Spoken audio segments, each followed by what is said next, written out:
आरोप नहीं लगाने, मैंने सच्चाई बताई। पिछली बार नगर निगम बना था और उसके मेयर कांग्रेस के बने थे और कांग्रेस की नगर निगम थी। बहुत सारे लुभावने सपन धर्मशाला के मतदाताओं को बताए गए थे, पर नगर निगम पूरी तरह से फेल रहा। धर्मशाला में कोई विकास नहीं करा पाए। हालांकि भारत सरकार ने बहुत ज़्यादा पैसा जो था वो नगर स्मार्ट सिटी के लिए भी भेजा था, अन्य जो परियोजनाएं थी उसके लिए भी पैसा भेजा था, पर ये मतलब उसमें कोई भी काम नहीं करा पाए। और जब हमारी सरकार आई तो लगभग 150 करोड़ के पहले शिलान्यास किए थे, उसमें कई सारे काम पूरे भी हो गए।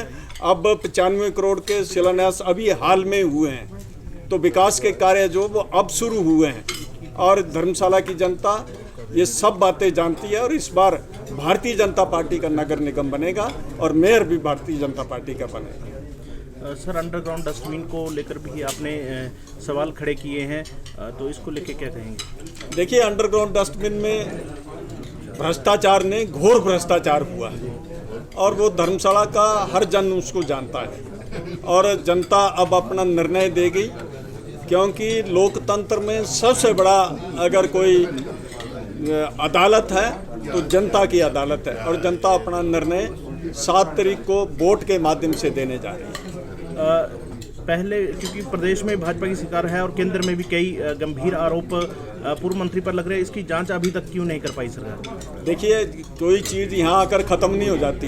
मैंने बोला कि सबसे बड़ी अदालत जनता की अदालत है और जनता निर्णय दे रही है।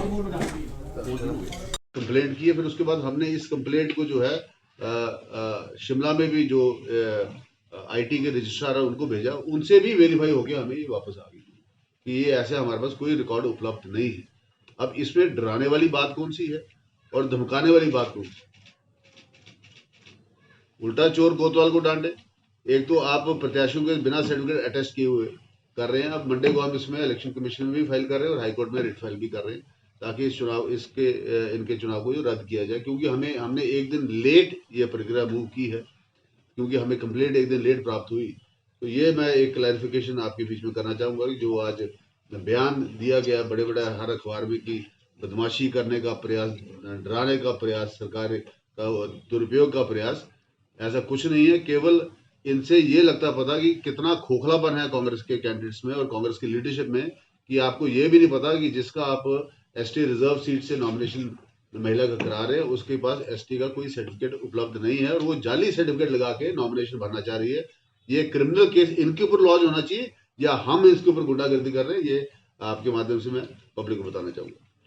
ये प्रेस वार्ता विशेष रूप से, जैसे कि माननीय प्रभारी मंत्री जी ने कहा है कि हमारे लोकप्रिय सांसद आपके समक्ष रूबरू होंगे,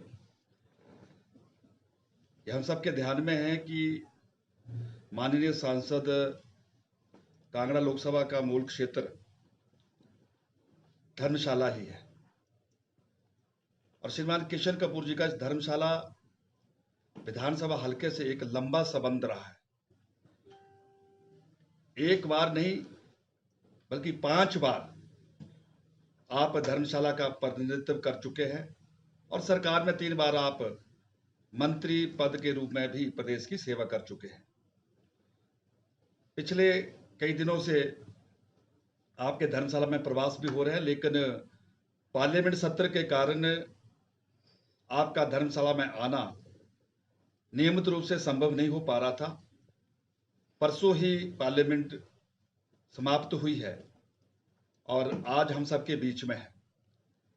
श्रीमान किशन कपूर जी का गांव, एक धर्मशाला का गांव, एक वार्ड, वहां पर कोई भी ऐसा विकास का केंद्र नहीं है जहां पर किशन कपूर जी का विशेष योगदान ना रहा हो। और हमें इस बात की बड़ी प्रसन्नता कि हमारे प्रिय नेता द्वारा धर्मशाला के कार्यकर्ताओं के प्रति एक विशेष लगाव भी है। और जैसा कि माननीय वन मंत्री जी ने ये विशेष रूप से माननीय सांसद के कार्यक्रम एक सफल कार्यक्रम के रूप में कार्यक्रम का जो एक प्रारूप तैयार हो, उसके लिए कार्य योजना तैयार हुई है।